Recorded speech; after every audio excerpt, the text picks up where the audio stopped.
بسم الله الرحمن الرحيم.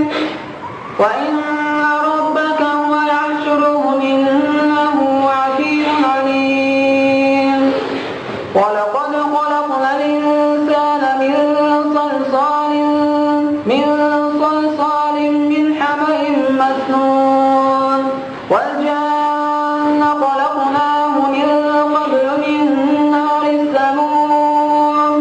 وإذ قال ربك للملائكة إني خالق بشرا من صلصال من حمإ مسنون فإذا سويته ونفخت فيه من روحي فقعوا له ساجدين فسجد الملائكة كلهم أجمعون إلا إبليس أبى أن يكون مع الساجدين.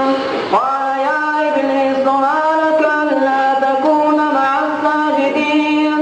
قال لم أكن لأسجد لبشر خلقته من صلصال من حمإ مسنون.